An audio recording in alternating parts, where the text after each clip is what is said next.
ਵਾਹਿਗੁਰੂ ਜੀ ਕਾ ਖਾਲਸਾ, ਵਾਹਿਗੁਰੂ ਜੀ ਕੀ fateh. Thank you for joining today's webinar hosted by the Sikh Research Institute. My name is Jasdeep Singh, and I'll be the host and moderator for today's session. SikhRI connects people with the teachings of SikhRI and strengthens the bond of the Sikh community around the world by offering courses and seminars in a variety of mediums. We at SikhRI are now gearing up for our 15th annual leadership program, Civic, in the beautiful British Columbia. It will be held from July 23rd to August 5th this year. Civic is a distinctive leadership and development program for young adults seeking to increase their commitment towards the Sikh faith. This 2-week intensive immersion into the Sikh culture, language, values, and community is held annually in the summer. More details are available at the SikhRI website. I will now introduce our presenter. Harinder Singh is a widely respected educator and thinker who is deeply in love with one force, the oneness that radiates in all. Love and justice symbiotic paradigm propels him to leverage public awareness for social change. He currently serves as a senior fellow, research and policy at the Sikh Research Institute. Mr. Singh co-founded the Sikh Research Institute and the Panjab Digital Library, organized the free Akal Takht movement, and envisioned Kaur and Singh Academy. He served on the boards of the National Conference on Community and Justice, the Fellowship of Activists to Embrace Humanity, the Nanakshahi Trust, among others. He's an author and sought-after public speaker, raising the consciousness of audience around the world. He regularly appears on radio and television programs globally. He also consults on curriculums, exhibitions, and films.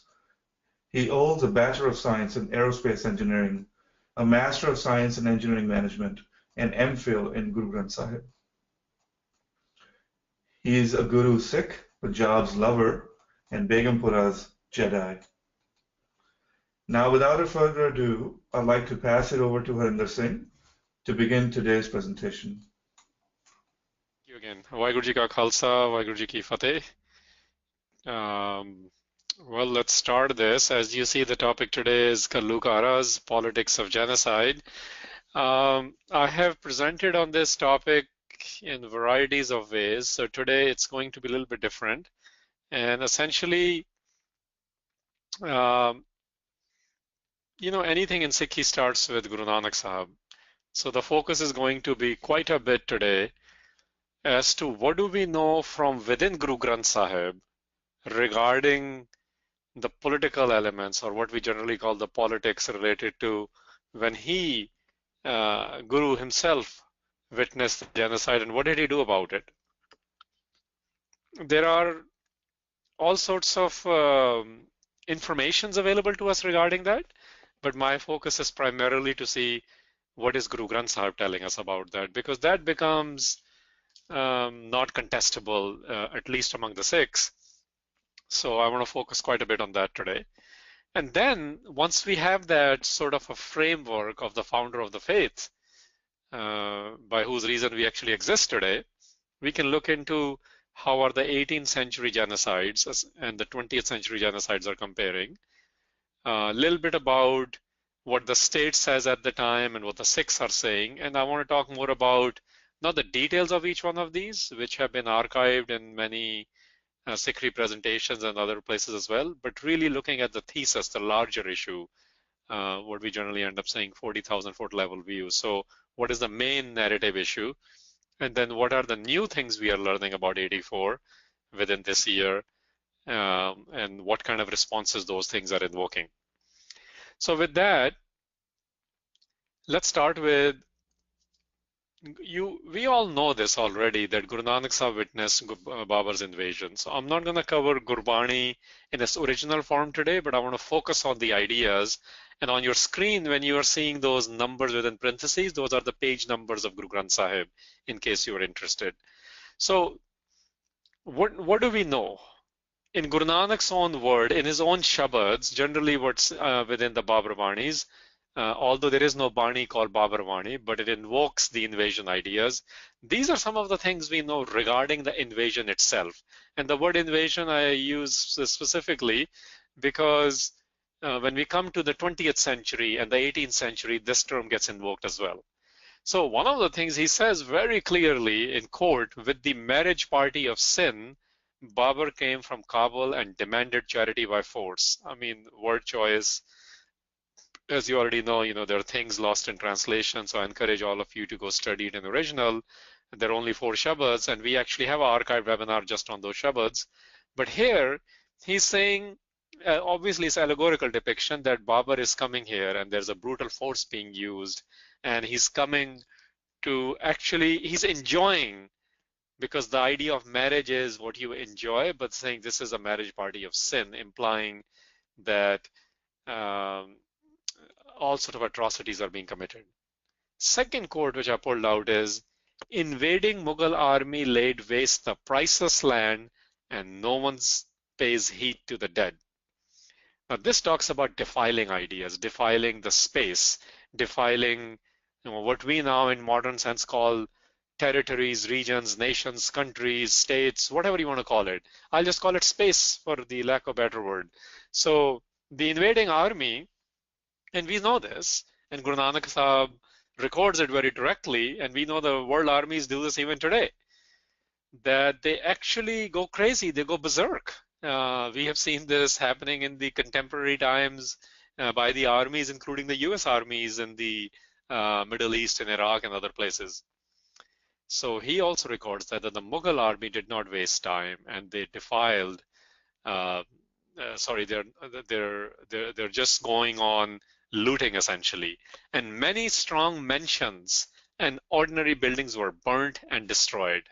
Highlighted burnt and destroyed because I'm sure you're already seeing these correlations, because he sees that this is what they do.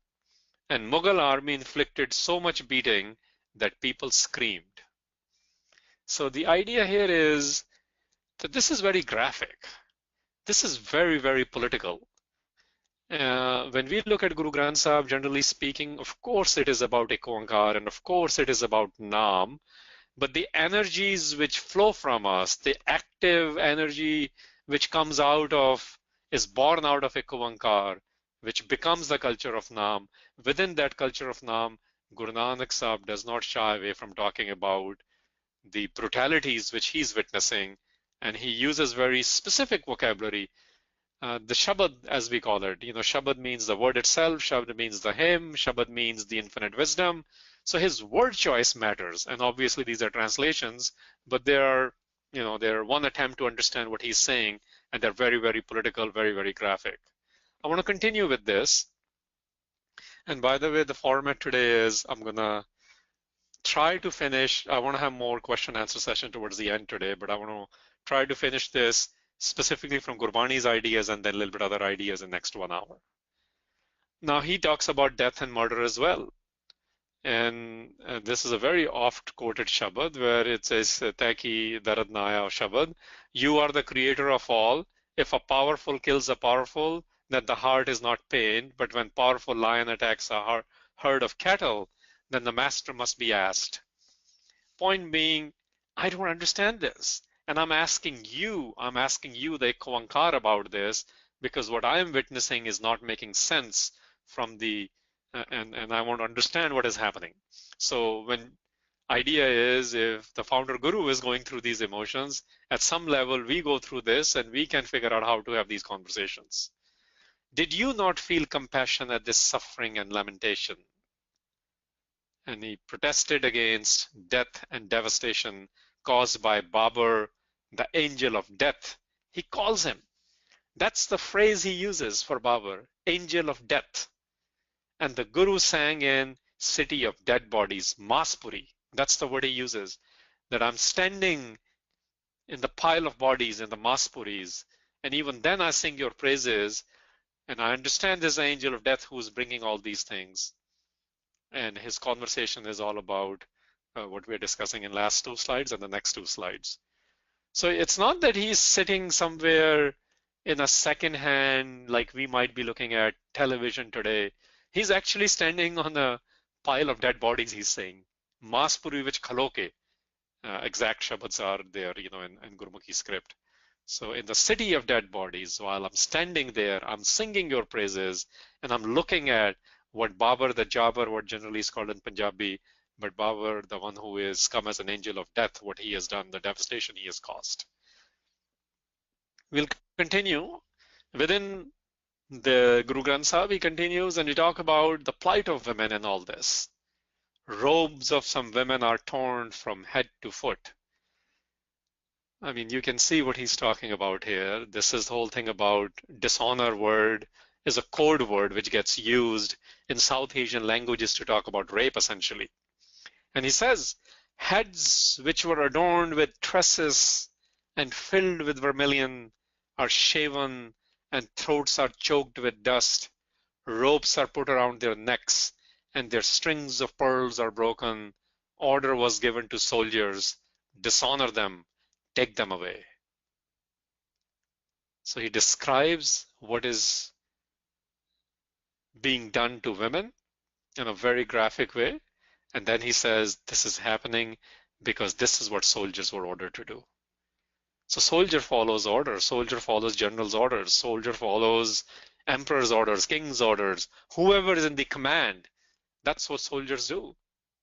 So to say, for example, because these kind of things get said even now, that one or two or few did it, few soldiers went crazy. Not really. Most of the time, in fact, Guru Nanak Sahib is very easy. Soldiers were ordered to do this. In helpless and despair, both Muslim and Hindu women invoke the divine. This is very interesting because generally when we look at atrocities or when we talk about them, the carnages or the genocides, whatever terms you want to use, we forget that all women were being defiled, and that's what Guru Nanak Sahib is mentioning. And he, in fact, explicitly mentions in another Shabad that Hindustani women, Turkani women, Patiani women, Thakrani, they were all dishonored and suffered at the hands of the Mughal army. So the point here is that we actually have not just a implicit referencing of a genocidal campaign, what we will today, the term genocide didn't exist back then, but we will call that today. Essentially, what he's describing is in quite detail what is happening in front of him. And he describes that at the end of the day, everyday people get hurt, but the fight is between the two political heads. And what are those two political heads? He describes them again in this context of Babur's invasion. It's Mughals versus the Lodhis. He says the Mughals and Pathans fought each other, wielding swords in the battlefield. Mughals aimed and fired their guns. Pathans attacked with their elephants. So to put it in context, historically speaking, at the time of invasion of Babur, the Lodhi dynasty was led by Pathans, and Mughal dynasty was started by Babur, who came from Khorasan through, we can say, from today's Iran. He was of Turkish descent, came from the route of Iran, from the Khyber Pass, and heading into today's Punjab. Today's Punjab at the time was led by the Lodhi dynasty. So Sultanpur Lodhi, where Guru Nanak Sahib spent time, is the Sultanpur which belonged to the Lodhi dynasty. That's what that means. Okay, coming back here. So he says the fight is between Mughals and Pathans. So interestingly, pay attention here, they're both Muslims. So sometimes we like to make it about that the Muslims did it. Well, actually it was the Mughals and the Pathans, who happen to be both adherents of Islam, are actually fighting, and within their fight, women are suffering, people at large are suffering. And then he says, rule of Babur has been established and no Pathan prince ate his food. Point being that Babur defeated the Pathans. Babur defeated the Lodhis. And why were the Lodhis defeated? This is very interesting. He says, wealth and sensual beauty had intoxicated them. They lost their sense in merrymaking. Basically, he's saying, Guru Nanak Sahib is saying, that Lodhis had become, in Punjabi there's a word called ayash, ki Lodhis have become ayash. And they forgot their sense, and they were indulgent in everything. Whereas Babur, if we know historically from outside of these sources, was a very trained man, a very trained in not just arms, uh, fighting, the physical strength, but also literary, man of letter as well. Okay. And then he continues, he says the pursuit of power and riches had divided the Lodhi brothers. And then there was a problem among the Lodhis because within the brothers themselves. And when they're divided, when they're not prepared, when they are indulgent, it's kind of things to remember in 18th and 20th century as well. What do? Instead of being prepared, they are using, what we might today call godmen, thousands of peers via magic tried to stop Mir Babur's invasion, but no Mughal was blinded and none of the spells had any effect. Guru Nanak Sahib is very clear that here are the peers, so-called the spiritualists of the time, and here is the Mir, i.e. Babur. And all these peers, they're not interested in invoking their religiosity or their spirituality to question him, but they're trying to do magical spells, and none of them worked. And lastly, Lodhis didn't make sufficient arrangements for protection. That's why people suffered at the hands of the Mughals. So the point here is we have a context of why it happened. We have Guru Nanak Sahib's statements on death and devastation. We have Guru Nanak Sahib's statements on how women were raped and dishonored. And we also have direct citations as to invasion itself. Okay, so it's in this context. Now, this slide is not from Guru Granth Sahib. These are deductions now.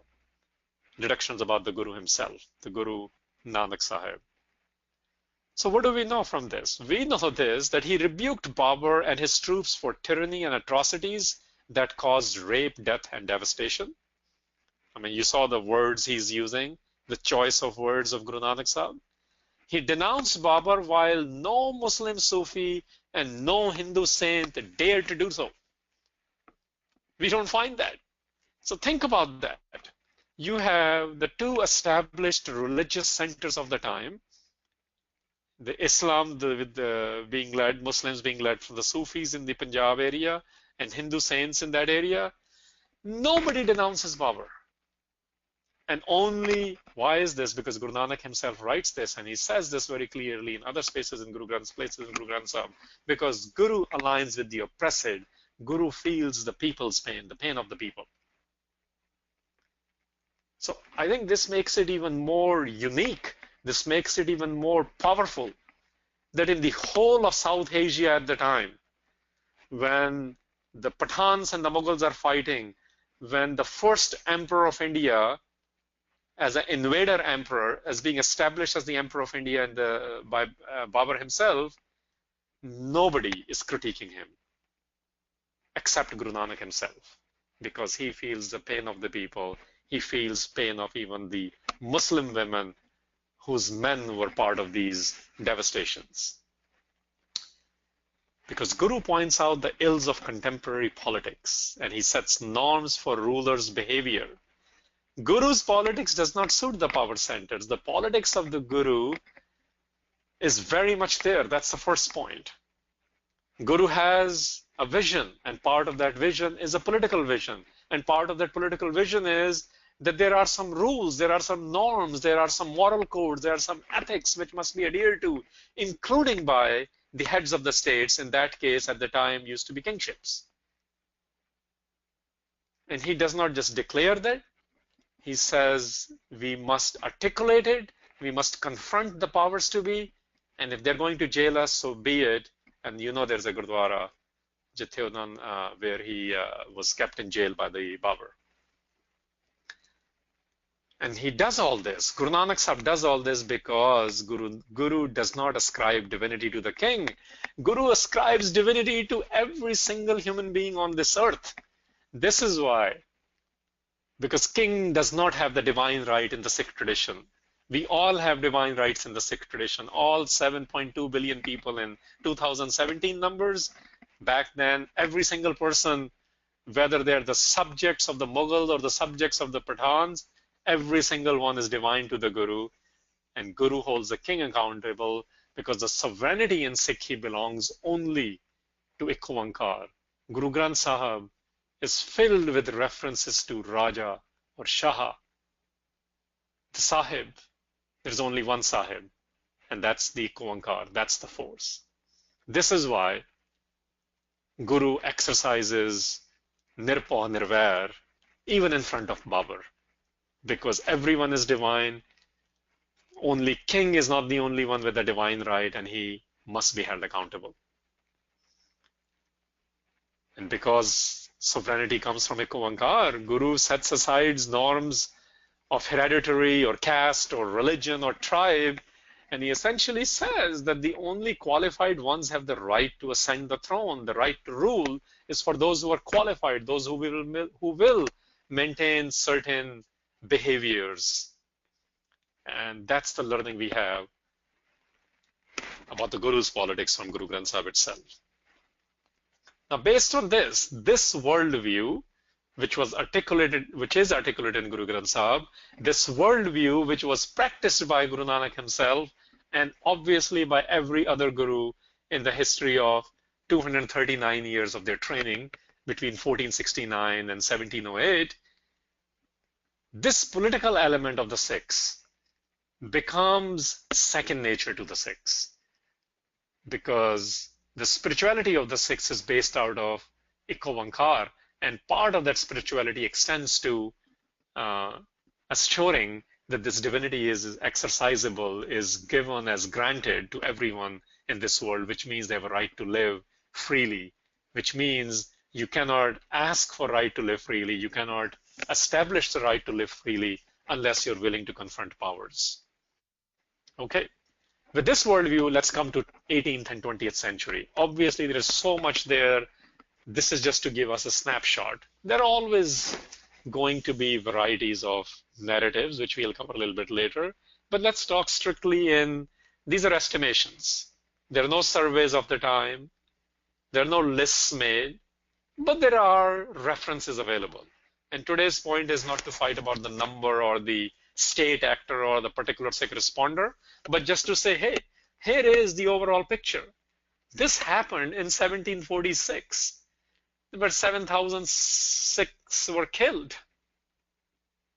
And the state actors at the time were Lakhpat Rai, Jaspat Rai, Yahya Khan, and Masarangad. Yes, there is Golden Temple complex involved even then, and yes, Harinder Sahib and Akal Takht Sahib are being desecrated, and yes, they belong to both Hindu and the Muslim community, but most importantly, that's not what the issue is. Remember, even in Guru Nanak's case, they both happen to be belong to Muslim community. What the case is that all the state actors, I'm calling them state actors in today's vocabulary because they are governors, they are generals, or they're their brothers, or some other officials. And even at that time, you have Sikh responders. Sikh responders are Bhai Bota Singh and Garja Singh. You know their Sakhis. Bhai Mani Singh, Bhai Sukha Singh, Bhai Mehtab Singh, Bhai Taru Singh. I mean, these are big names in Sikh history. These are, there's no controversy about these names. You know, they responded their own ways. Some were symbolic acts, some were delivering justice acts, some were torture until death. But they're always Sikh responders. And by the way, the term Ghallugharas gets coined in 1746 because the Ghallugharas invasion is what I used earlier because the term didn't exist at the time. But Ghallugharas gets coined now because what's the difference between Ghallugharas or today's word operation, for example? Because in 1984 they called it Operation Blue Star. Ghallugharas includes anyone and everyone, whether they're responding, whether they are bystanders, whether they are pilgrims, men, women, children, Sikh, non-Sikh, all of them. Primarily they're Sikhs, but it includes all of them, including the ones who respond. This is the same time period in 18th century. In 1762, you have Vadda Ghallugharas. Estimates are into 30,000, which is roughly half the population of the time of the Sikh community. And who are the state actors? I have Mir Mannu included in there. I have an asterisk there, and the purpose of an asterisk is Mir Mannu actually ran his expeditions in 1748 primarily, and he ran it through until led up to eventually 1762 Ghallugharas, but he was not part of the actual Ghallugharas of 1762. But Mir Mannu's campaigns were consolidating the killing of Sikhs. But actual campaign was run by Ahmad Shah Durrani, who's generally named Ahmad Shah Abdali, Akil Das Niranjaniya of the Niranjaniya sect, Zain Khan, and Pekan Khan. These were the state actors at the time. And who responded to all of them? And yes, they do. All, the graphic words have been used by Guru Nanak Sahib, and we can use very similar words that how people cordoned, like in 1762, how everything was cordoned. And who were the people who responded? Dal Khalsa, with 11 out of the 12 missiles. Their chiefs, their leaders met, appointed by Jassa Singh Ahluwalia as the commander for the Sikh army now. And they all responded to it. All meaning all 11 missiles responded to it under the command of Jassa Singh Ahluwalia. We go to 84. Yes, we don't have the numbers, but I'm going to go by 20,000. And this is just Darbar Sahib area. This is not all of Punjab. And I'm using that number because Joyce Pettigrew used that number. And I'll talk about that a little bit later. But, you know, the estimates are all over the place. But I'm going to put that there. I mean, maybe you believe it's 8, maybe you believe it's 10. We don't have things, but it's a large number. And who are the state actors? Well, the systems of the state have changed. So you have a head of a state and you have a head of the army. So Indira Gandhi and General A.S. Vaidya, they are the ones in command. Everything is under their command. All the administration comes under Mrs. Gandhi, and all the armies, battalions and corps and everything comes under Mr. Vaidya. And who responds? Just like in previous centuries, well, you have at least 3 main names of the responders. Bhai Jarnail Singh Bhindranwale, Bhai Shabeg Singh, formerly General Shabeg Singh, which itself is very interesting. For some other time we can talk about it. And Bhai Amrik Singh, who is the head of the Student Federation, All India Sikh Student Federation. Bhai Jarnail Singh has become the Jathedar of the Panth, organically growing in his popularity and response. And Shabeg Singh is a former general of the army, which he trained, which they decorated, and chooses to come on this side and fight on behalf of the Sikhs. And yes, when we talk about 84, it sounds very controversial, and the terms like terrorists have come around, militant word gets used. But if you look at in the continuation of 18th and 20th centuries as to what Guru Nanak witnessed and eventually what gets played out within the Sikh community in the post-Guru period, this is the larger picture.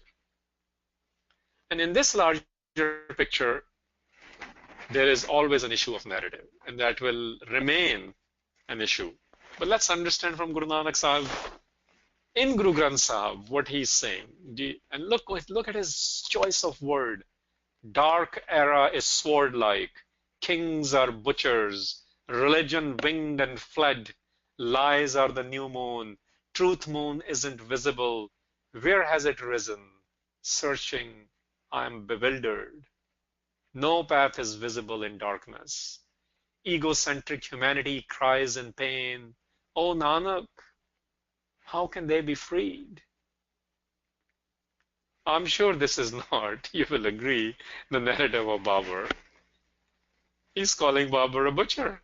He's calling everyone who's serving under Babur a butcher. He's calling all the religious people that they have nothing to offer. So what can people do? How can they find an answer? Guru Nanak Sahib's question is, I want to free these people.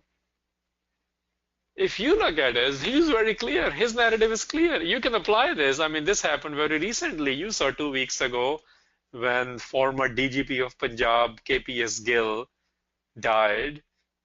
I mean, it's a narrative, a super cop versus the butcher narrative. Of course, the state doesn't like the butcher title, but human rights world and the Sikh world called him a butcher. So this continuous saga exists everywhere in the world. It existed at the time of Guru Nanak, and he records it very clearly. He's not calling the kings of his time, the Babur of his time, as a good guy, as something he needed, even though he very clearly establishes that Lodhis were indulgent, but he's not excusing Babur in any way. He's still calling Babur the butcher. So when we come to, let's skip, let's come now. Joyce Pettigrew says something very similar about Bhindranwale and his men. She says, Dr. Pettigrew, for those of you who don't know, she studied Sikhs for 40 years, from 1960s onwards. Her first book was Robber Nobleman in 70s. Her last book on Sikhs was in 90s on the Sikh militancy, the Sikhs of Punjab.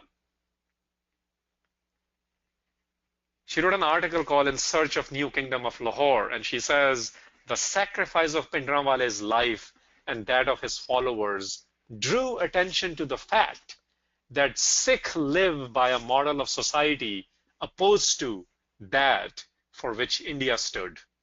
They were slaughtered in defense of their conception of what society should be. So it's a question of two visions. Question of what kind of culture do you want? And by the way, this debate exists in every era, in every region. This debate is a continuing debate in United States of America right now. This was the debate which people a couple of days ago voted in UK on. Your vision of the culture. And Joyce Pettigrew says that the narrative is based on what is your vision for the society. And she says, same thing happened in 84. Bhindranwale and his men have a particular model for society. And Indian rulers at the time opposed that model. Or you can say Bhindranwale opposed that model of the Indian rulers at the time. Hence, the battle of narratives. I'll continue about the new revelations. In case you missed it, we had shared a couple of weeks ago. I worked with a group of people to put this out. One of the things is that, this whole numbers game is about 84. And this is where Dr. Pettigrew comes in again. Let me come back and talk about the letter, and then I'll talk about the numbers game. Dr. Pettigrew got a letter from a person named Pan Singh. Pan Singh used to be the secretary of SGPC. If you look at the date of this letter, it's November 19, 1985. So within a year of June 84, the secretary of SGPC compiles a list of people, and whatever he was able to compile, he sends it to Dr. Pettigrew. And look what he invokes in this letter. He says, I did make ardas at the threshold of Guru Ramdas, and the morning Shabad Vak was Ramdas Sarovar Nate Sabutre Pap Kamate. He invokes Sikh sentiments. He sends this letter outside of India. SGPC's secretary is doing this. And he sends it to somebody who's been studying Sikhs by then for about 20 years. And she continued 30 years, and she continued that for another 10, 15 years. And Dr. Pettigrew wrote a note. I had met her a few years ago. I'll save the story for some other time. And I had asked her to put this note so we know her connection to this. And this is what she wrote, that she connects Pan Singh to Master Tara Singh, to Jarnail Singh Bhindranwale, Sant Jarnail Singh Bhindranwale. And she wrote this note in November 2005. Now, the reason I'm mentioning all this is because what did Pan Singh do? Pan Singh created a list of people. Now, if you look at the list, there's a name, there is father's name, the Indian style of doing things, but that's the common way there. Complete address, their age, their heir or successor, their children, and the attester, tasdeeq karne wala, the one who verified this information. This is very comprehensive work. 706 names on this list. Pan Singh's own estimates run into thousands, but within a year he was able to do this. We don't know if he did more lists or not. We do know this list exists. It was done under SDPC. And we need to raise some questions regarding this. Are there more lists by SDPC? If there are, then they should make it public. Why was this comprehensive list not made public by SDPC? They do list the names. They do list maybe the first information, the names and the father's name and maybe the village. Next to the Sikh Museum, if you exit from the Sikh Museum door, you'll see the listings of this, but not in this comprehensive level. It has never been made available publicly. So this is one evidence of at least 706 names, which runs into thousands by Pan Singh's estimate. And Dr. Pettigrew, she has written that a senior police official of Punjab Police has confided, and according to him, she didn't name him, but she says according to this senior Punjab police officer, the number assessment he had was around 20,000 within the Darbar Sahib complex. By the way, if you're interested in all these and the details of this, they're available on 1984.org. The point here is it's been 33 years. We don't even have enough to create the memorializations.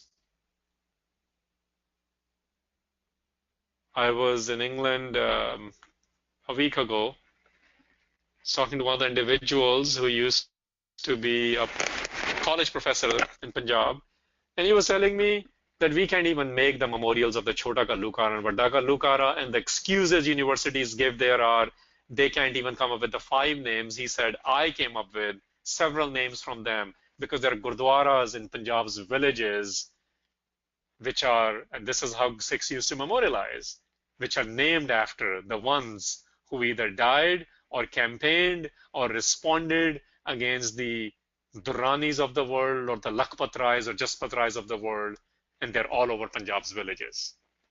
But the universities choose not to do anything about those lists. The governments of the time chose not to do anything about this. And I think here is one opportunity, and this is part of the politics, because, you know, the Indian Army, and that's not the subject today, but they are very meticulous. They have the best resources available in the world. Every army makes every list. I would be interested in the list they made, because they do make lists, but it's not public. There is no public inquiry into any of these things. So what's the response today? You know, within last 6 months, what we are witnessing is more of game playing, and that is the politics, you know, behind all of these. So today I'm not covering the politics at international level, but there is a politics of that, why 84 is not declared genocide and things of that nature. That has to do with the UN's conventions. But today I'm more focused on what is happening in the last 4 or 5 months. And this whole fiasco about Captain Harinder Singh versus Colonel Harjit Singh, who now is a defense minister, Ministry of Defense. He heads that in Canada. And whole 84 stuff gets played out within there. In fact, the whole Khalistan politics gets brought out in there. And the interesting thing is they both have changed positions depending on, or their statements depending on where they're standing. And this is what happens with us. The media in both countries plays with it. Sikhs get played out. We are the receiving end all the time because nothing happens for us. And they both look like Sikhs, identify as Sikhs, but we are not able to deliver anything from 84 angle. In fact, 84 gets countered and muddied and clouded with other conversations. Recently, you saw that for the first time, actually, a potential prime minister at the time, now we know, well, it's a hung parliament as of now, but Corbyn actually said that he will have an inquiry into 84 regarding the role of UK government. He said that, a written promise. This has never happened in India. Nothing even close to that has happened in India. The closest thing in India which has happened at the prime minister level was that a son of a prime minister, I.K. Gujral's son, gave a statement 2 years ago. Forget about 1984. We already know what has happened there, and we're not doing enough about it. He says, I'm interested in having an inquiry into June 84. We have so many things to hide there. But no official has ever called for it. No elected senior member has called for it, but a main candidate who might become prime minister, in writing at least, called for an inquiry in UK's role in inquiry into 1984 June. Sikh memory. Well, in Sikh memory, the response is very clear.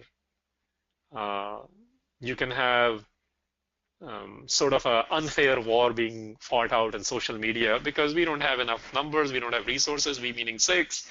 So the governments of the time, and depending on their political affiliations in India, whether it's the Congress or the BJP or the Sangh Parvar, they end up writing their own versions of what is happening. But the Sikh memory is very, very clear on this.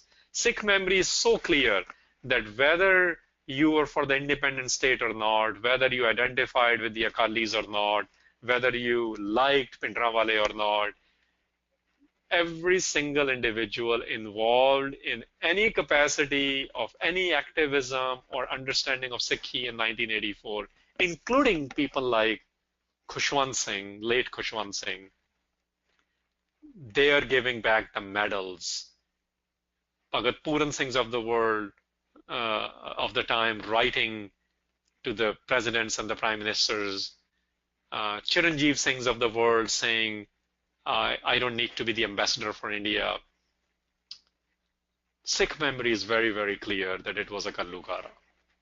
And yes, just like in Guru Nanak's time, yes, there are sides and yes, there are political battles, but at the end of the day, there is invasion, there is defiling, there is burning, there is killing, there is dishonoring, and that the heads have to be held accountable for. The fourth part I say is about 1984 memorials. I think the memorials are already taking place. Several gurdwaras in last 33 years, and I would say in last 10 years now, we have gurdwaras which have been dedicated because of 84 in the diaspora as well as in Punjab. We have memorials being invoked, at least in symbolic terms. And interestingly, by Akalis here, because they play with it too, as by SGPCs and DSGMCs and the Jathedars and the parallel Jathedars, all of them are doing it in the last 10 years now. So I think this cannot be erased by any number of revisionisms. The physical memorials are coming up now. So the Sikh memory, it is very clear. Sikh memorials on 84, I would like to see more of it. You know, Sikhs are participating in World War I and World War II memorials all over the world, displaying their medals for the Queen and its empire they protected. But what about raising some 1984 memorials in your locale? You go to a small city in Europe, in North America, they have a World War I/II memorial. I think we need to think about raising 1984 memorials. Yes, Saragadi is important, and yes, Anglo-War Sikh memorials are important, but 84 memorial is all about Sikhs and our narrative of how to respond to the state. And last but not least, I think if there are lists out there, we need some comprehensive work on 84's listing. My vision is that I wish and I hope and I continue to talk about it, that we need something like Yad Vaisham, where there is not one or two, but thousands of things available to fully understand what happened in 84. Then it becomes part of not just memory or memorializations, it enters curriculums, it enters culture, it enters world populations, and then no amount of deniers can ever take out what happened in 1984 and why Sikhs did what they did. Here I would like to share just one more quote, and I'm almost done and I want to have more dialogue on it. This is M.J. Leaf's quote in his essay on, or his article called The Punjab Crisis. This again goes back to what I discussed earlier. He says it has not fundamentally been a clash between Sikhs and Hindus, nor between Sikhs and Indira Gandhi. It has been a clash between two visions of the future and of India's proper political and social constitution. The basic question remains unanswered. Now, this is very important to understand because even The first report, which was put out in 1985, called Report to the Nation, Operation in Punjab, which was banned in India. Its foreword was written by Justice V.M. Tarkunde. Even the data available in that book is very clear that there was no Sikh-Hindu conflict. This is the stuff which government had created to create a rift between the two communities. And M.J. Leaf says, the clash is between the visions of the future. The clash is between the vision for India, its social constitution, political constitution. This is where Anandpur Sahib resolution becomes a very important, critical document to understand, because that gave a vision, Sikh vision for India. And I end with this. The very first quote which I mentioned was from Guru Nanak Sahib. Then I talked about his quote on the page 145, where he calls kings are butchers. That slok, by the way, ends with a paudi by Guru Arjan Sahib, and one line of that paudi is, there is no alliance between the devoted and the worldly. Bhagta te sasariya, exact words are those. The ones who are devoted, sasari, the ones who are worldly, there is no alliance between them. This battle continues. This battle will continue. And today was one effort to understand the politics of the Guru as available in Guru Granth Sahib, and then applying that worldview to 18th and 20th century and the battle of narratives and the sort of discussions which are taking place today. I will stop here. I've been flagged that there are multiple questions. So Jasdeep, go ahead. Ask questions. Akal Takht. There is a couple of questions here, and I'll go ahead and start. Why do we, this is a question from Anand Singh. Anand Singh hasn't written where he is from. Why do we rationalize our involvement with the state today when we know its foundation? And that's the question. I don't quite follow it. If Anand has a mic, maybe, I don't know if you say Anand Singh. If it is Anand Singh, then maybe he can use the mic and explain or write it, because I don't follow the question. Okay, so Anand Singh, I am going to unmute you if you have a mic. I'm not sure he does. If not, then we'll move on to the next one. Anand, can you, actually, he just came online. Hold on. Let's see. Can you hear us, Anand?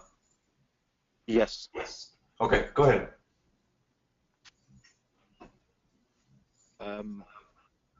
Yeah, so why do we rationalize our involvement with the state today when we know its foundation? So, sorry, I had a call, so I missed out on a bit of the conversation.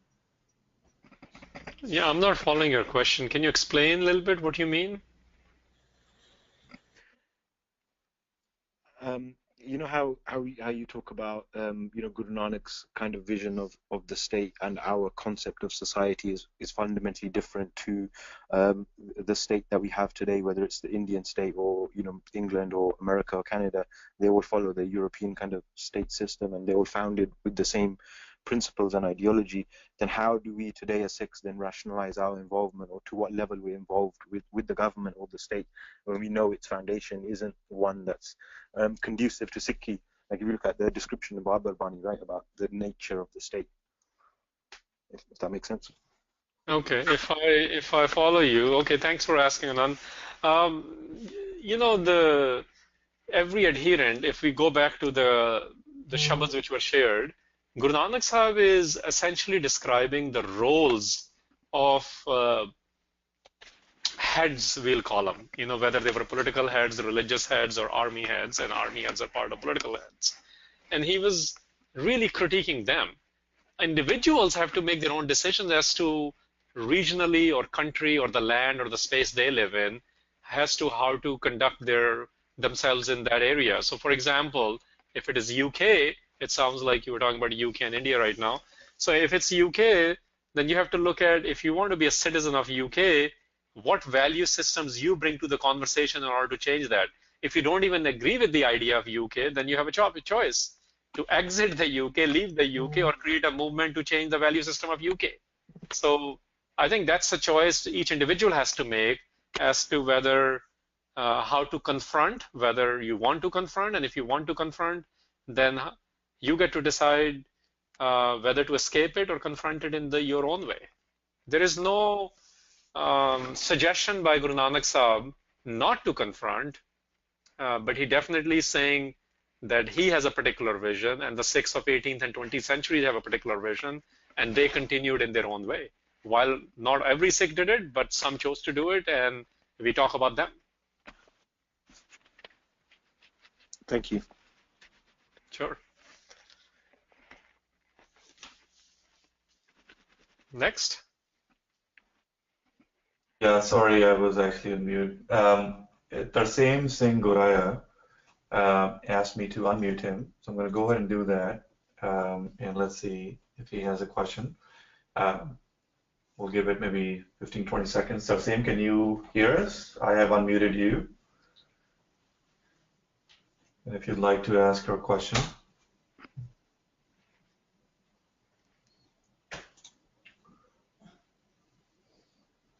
Well, in the meantime, Amrik Singh from Salisbury, UK, has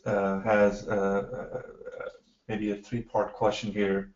One is, could you please clarify that Pan Singh's list is to do with those who were lost in the 1984 attack? And can you read all three? Yeah, we'll keep it. Yeah, I will do that. So second is regarding Corbyn. He made these statements during electioneering. When they come to power and deal with the Hindustan, then all of this will fizzle out. Besides, we all know UK's record in skullduggery is unmatched. I'm not sure I understand the word. Is unmatched. We think some of the records have already been destroyed. All right, so first question, that's very clear. The list is about Darbar Sahib complex. It includes, Pan Singh has not listed what it includes, but given the names in there, it seems to be it includes some of the Sikh responders. It also includes SGPC staff members as well as pilgrims there, or Jedi IOVC ke Yatri. So that's what the list is about. And this is just a list, not a comprehensive list. Second part of the question was about Jim Corbyn and the stands which people change. Yeah, I'm not saying that we can count on Jim Corbyn, but I'm saying even this much hadn't happened before, that somebody in the writing actually said that we will do this and created a manifesto promise.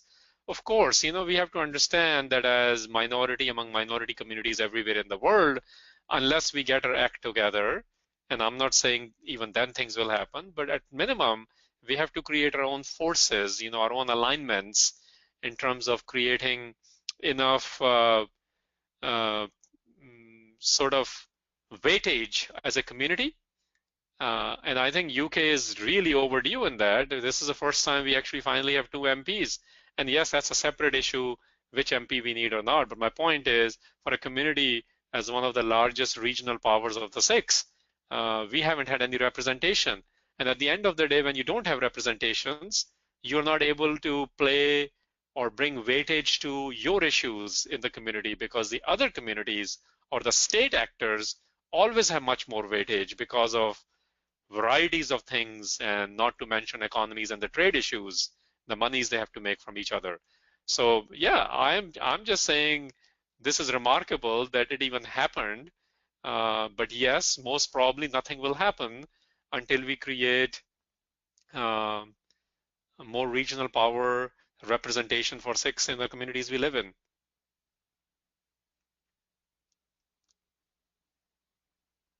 Next.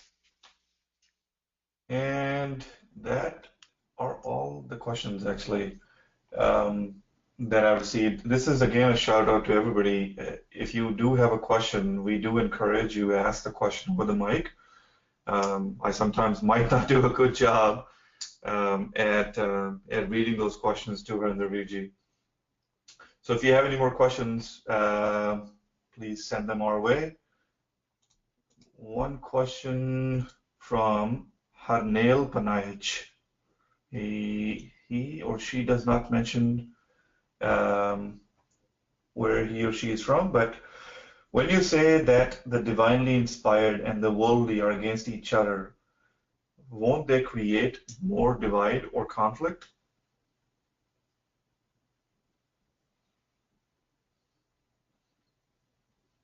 That's a question, Vijay.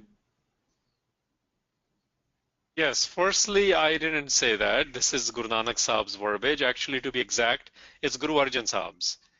And Guru Arjan Sahib is not saying that they're dividing more. Guru Arjan Sahib is saying there cannot be alliance between people whose value systems are diametrically opposed. You know, we have different value systems in the world. You know that, I know that. We face this in our family lives, in our professional lives, and if you have a political life, you definitely face it there. What Guru Arjan Sahib is definitely saying, understand that the Bhagats, the devoted ones, are focused on ek oankar. I'm interpreting now. The worldly are focused on whoever their worldly master is.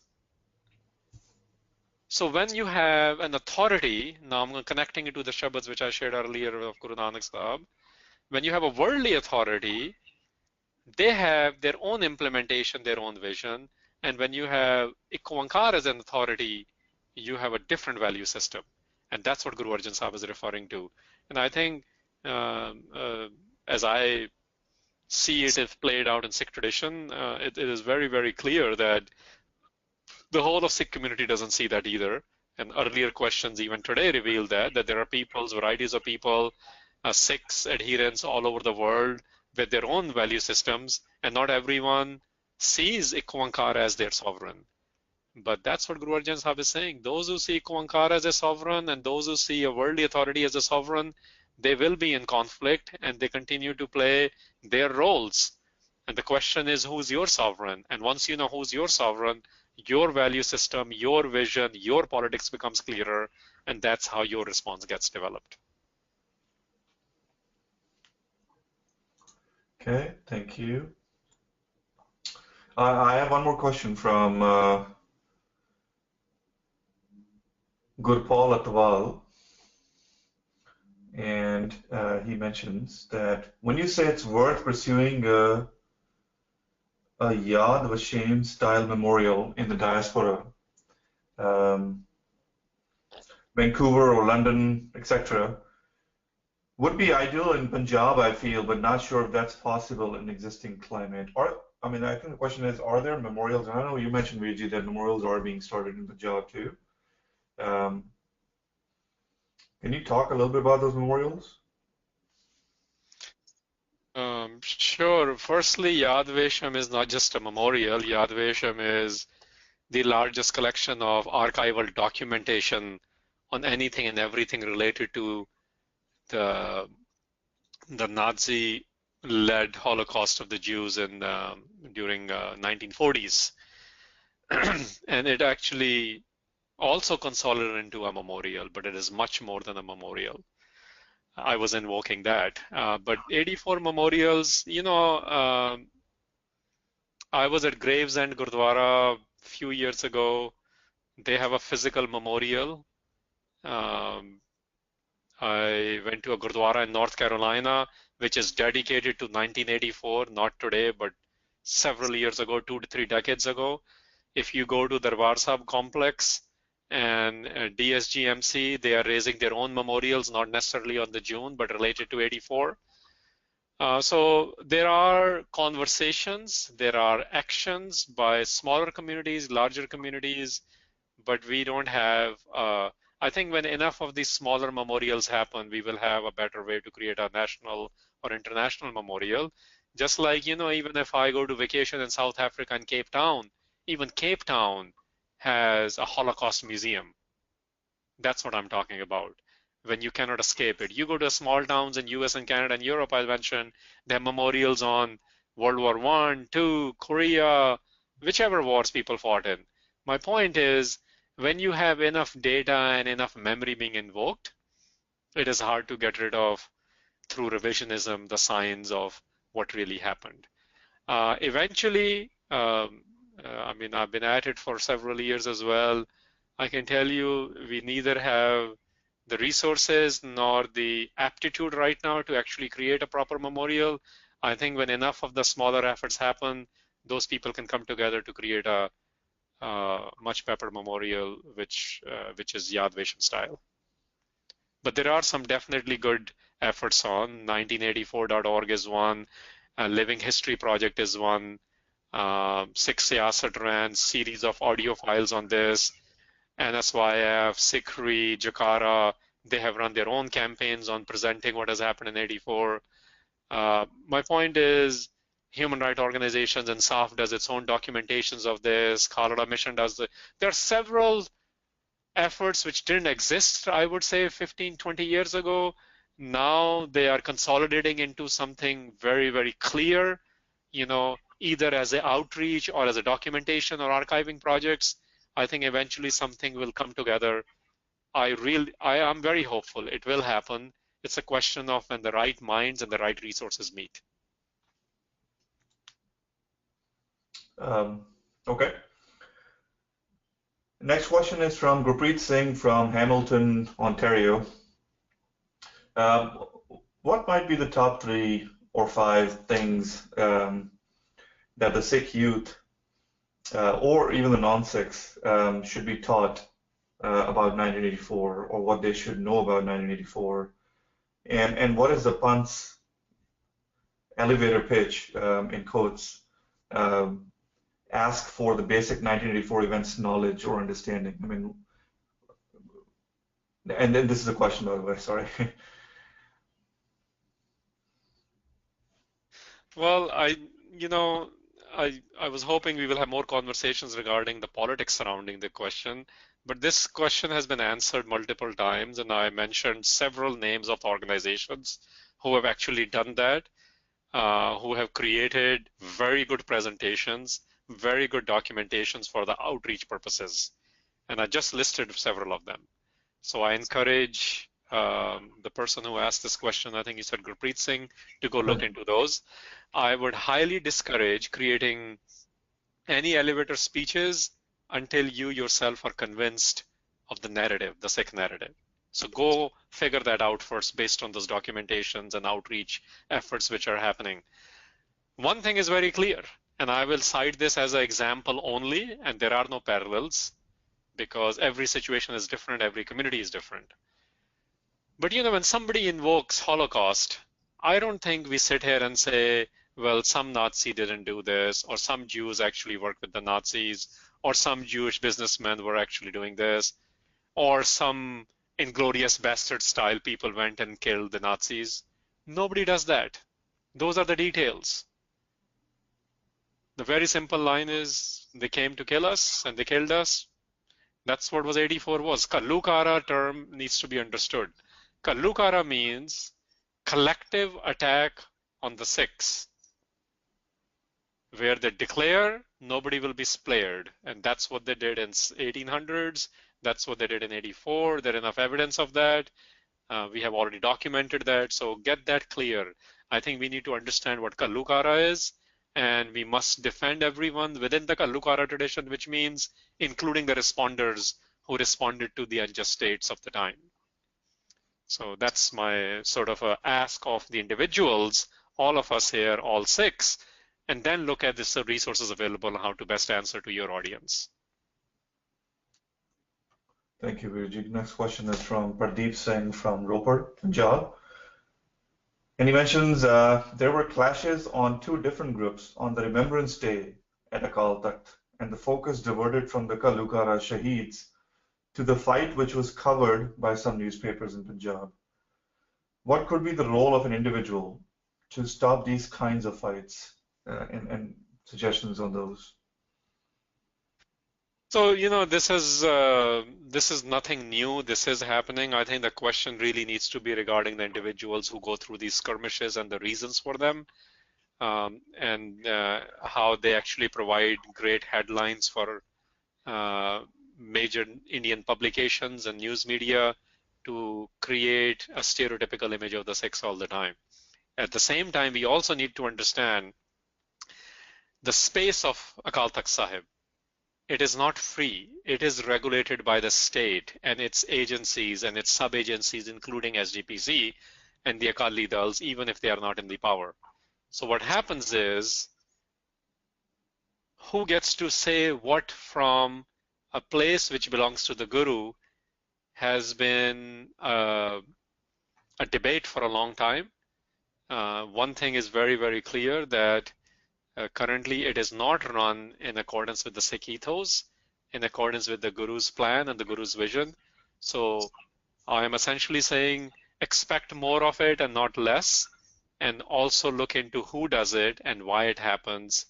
I don't think it takes away from it. I think it establishes for us that how Akal Takht is still not free. If it was free, it would be a Vatican kind of a Vatican-like, space. It would be run by the Sikhs. Currently, it is run by statutory bodies of the Indian government. So they actually get to decide whatever drama they want to show that year or that day.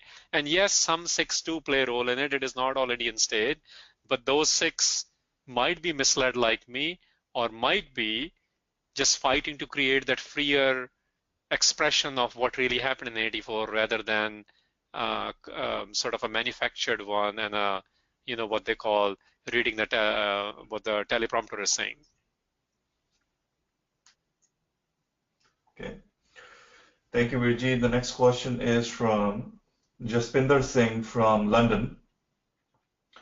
How involved were the SGPC in making the list by Pan Singh public?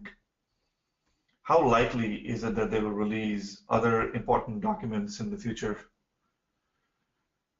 Well, that's a great question, Jaspinder. What we do know is that the list is SGPC's. SGPC partially shares that information publicly, but they do not share the complete details. What we do know is it was sent on SGPC's official letterpad with a number 355F, which means it is very much a part of their system. Now, as you know, that in 80s, even post 84, Akalis had at least 3 different streams. And for one reason or the other, that kept at least some of the streams in check to do some Sikh-like things. 30 years later, there is only one Akali stream left in charge of SGPC. There's a hegemony, essentially. So even if first thing I think we need to acknowledge is SGPC did it. Able secretary of SGPC did it. Able secretary whose details we might not understand, but just to put in perspective, he was a freedom fighter for 1947 who was in life imprisonment sentence in Boston jail in Lahore. And because of the partition of 1947, he flew from there and made it to Amritsar. So my point is, these are some very able individuals who work on these things. SGPC was very much involved in this. I think if enough pressure is built, we can appeal to the right conscience of people, even within SGPC, and if they have more lists, they can put it out. If they don't have more lists, they definitely have a very good network in Punjab to do the compilation of this kind of list. I think if there is a political will and if there's enough demand, it can happen, because they have a very good systematic network of Akalis throughout Punjab. Okay, thank you, Virji. In a similar light, Ini Korpanji has sent a question, and she asks, do we know why Bhai Pan Singh was assassinated and who might have been behind it? We don't know enough about that. All we know is it happened in Ludhiana. There were 2 assassinations at the spot. Publicly, nobody took the responsibility. What I want to mention more is 88, so post 84, between 84 and 88, the militancy had really taken place in 87. State was very active, militant factions were very active.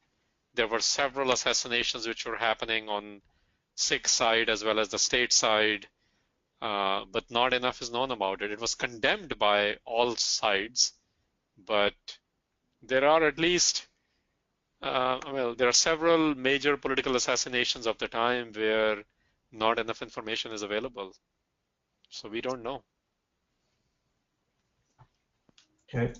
Thank you, Virji. The one last question that we have here is sort of like an open-ended question. I know you may have answered this question before. This question is from Harinder Singh, New Delhi. And he asks, what can we do to avoid such Ghallugharas in the future? Or if so that these Ghallugharas don't happen, or should we expect them to happen in the future also? Well, it's very clear from Gurbani, and you know the Shabads are timeless, that they will happen more, not less. They will continue to happen. The question is, and I was trying to find one of the Shabads which you can, well, we can just look at it, and they're happening. They will continue to happen because, you know, in Asa Ki War's last slok, there's a line which I quote often, which says that this goes to the value systems of the people. Ikni dudh samaiyan ek chulle ran chade. There are mindsets which are, the containers are such that, you know, they're clean, you can put milk in it, it won't get spoiled. And the other containers, other human beings are such that they're always negative. This battle continues. There are different ways to explain this. You know, Plato's of the world have done it, but here we are interested in the Guru Nanak Sahib and the 10 Gurus, and they have also done it. They always say, what do you want to do about it?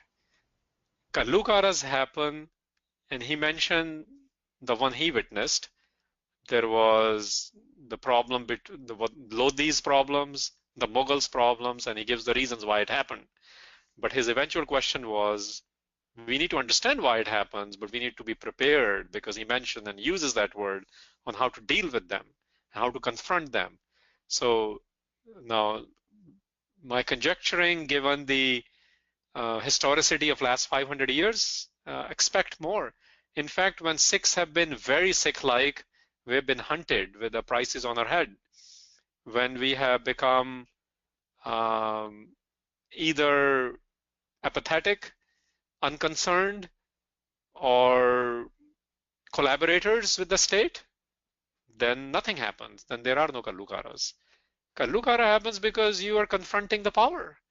And the power you're confronting, they want to demolish you. They want every little element of you crushed. I mean, look at this chart again. Even if you consider the last column to be controversial, because a lot of you might, which is okay. I grew up, you know, in India thinking when I left India that this is all controversy too.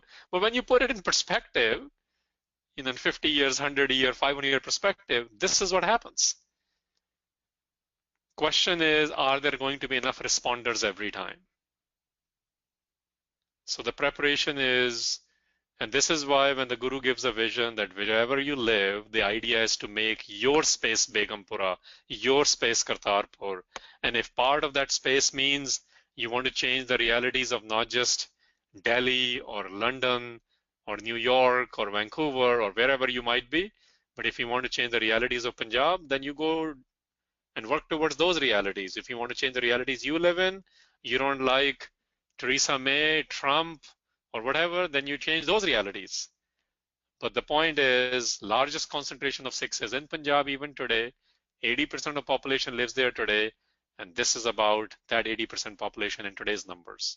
There are always responders, there are always state actors, and there are always casualties because somebody is confronting the powers to be. Because just the religious and just the political are not doing anything, and then the Sikh model of spiritual political, the Miri Piri idea comes out. So expect not less Ghallugharas, but more if you are challenging the state. If you're not challenging the state, then nothing will happen. You look at it even last couple of years. You see, I'm conjecturing now, when I look at the incidents happening in India right now, they seem like they're planning for the next round of Ghallugara, because beatings, killings, trollings, you know, eventually this is what happens. You look at the statements being written in there, They remind me of the statements of Balram Jhakar when he said in 84, was it, or 85, that to maintain the integrity of India, if we have to kill 20 million Sikhs, we will do so. I'm seeing those statements again. So I think this is a harsh reality in the world. It is a reality for not just Sikhs, but it's a reality for minority communities everywhere in the world.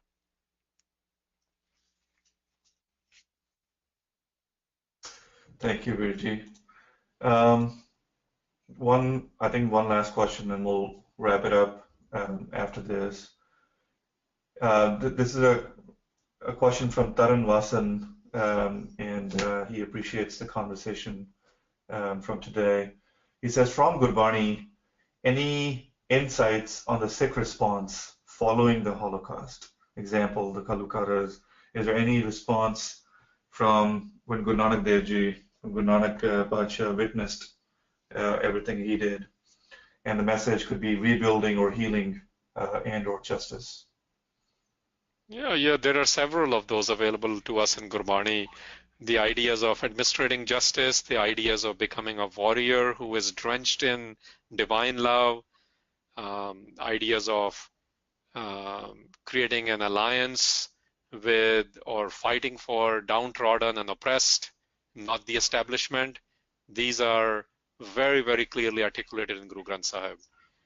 The responses of those, if you want to see that in practice, that is clearly visible in the slide I'm showing, and several other things which are available to us in varieties of historical responses Sikhs have given.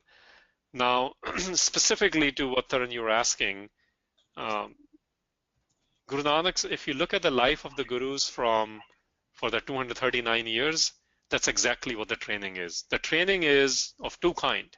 There are only two things Guru is doing as far as I see it. The training is, and he invoked the word Mir and Pir. How do you simultaneously yourself become Mir and Pir? So when you are connected with the divine, your politics will be very different. And that's the training. When you are connected with the divine, that's your Piri, your politics will be different. Different meaning because you're connected. That's your Pir within you. And the Sikhs who were able to do that, they are ready to become responders in their own capacities, and they have done it in different ways. Today we were just talking about responders in military campaigns or genocidal campaigns, but even in the non-genocidal times, the peace times we'll call it, Sikhs continue to respond like that. Okay, thank you, Virji. No more questions here, and you're right about time also. I'll go ahead with the closing, and I'll give you a chance to maybe say some closing statements too. Thank you all for your questions, and if you still have any more questions, do hit us up on either Twitter or Facebook, and we will make sure we'll post some replies to your questions. Please be reminded that these webinars are provided for free, but there is a cost associated with this technology and administration. If you feel you've benefited from this particular webinar or others in the past, please consider making a donation to SikhRI or becoming a webinar sponsor. More details can be obtained in a follow-up email you'll receive or by emailing info@sikhri.org. A reminder, please wait for a few seconds when I close this webinar. There's going to be a feedback form. We appreciate you taking a few seconds to fill that out for us so that we can make this better for you in the future. I'd like to thank Harinder Ji also. Harinder Ji, do you have any closing statements? Well, thanks, Jasdeep, for hosting this. I just want to leave it with today's hukum. The problem is we don't have clarities, and today's hukum is also saying it's by Guru Arjan Sahib from Darbar Sahib Amritsar, from Harinder Sahib. It says, Sant Saran Sant Tahal Kari, Tand Band Ar Sagal Janjaro, Avar Kaj Te Chhut Pari. The question is that when you are in the Guru's refuge, that's when you figure out that the Tand and the Band and Ar Sagal Janjaro, which essentially means the worldly concerns, the entanglements, and all the other affairs which are not allowing me to become clearer, become freer.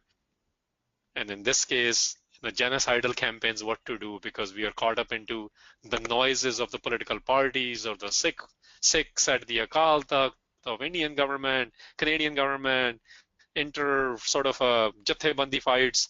And this is happening because we are not in Guru's refuge, according to Guru Arjan Sahib. When you're in Guru's refuge, you know what to do, because that's what the connection means in Sikhi. That's what Ikwankar and Naam and Simran means in Sikhi, that you have developed a clarity and you have your response. And when enough of those clear responses come in, that becomes the Sikh response. Thank you, Virji. Thank you to everybody who attended today. Please share this presentation when it's out on YouTube with everybody that you know can benefit from it. And hopefully we'll see you guys again very soon. Waheguru Ji Ka Khalsa, Waheguru Ji Ki Fateh.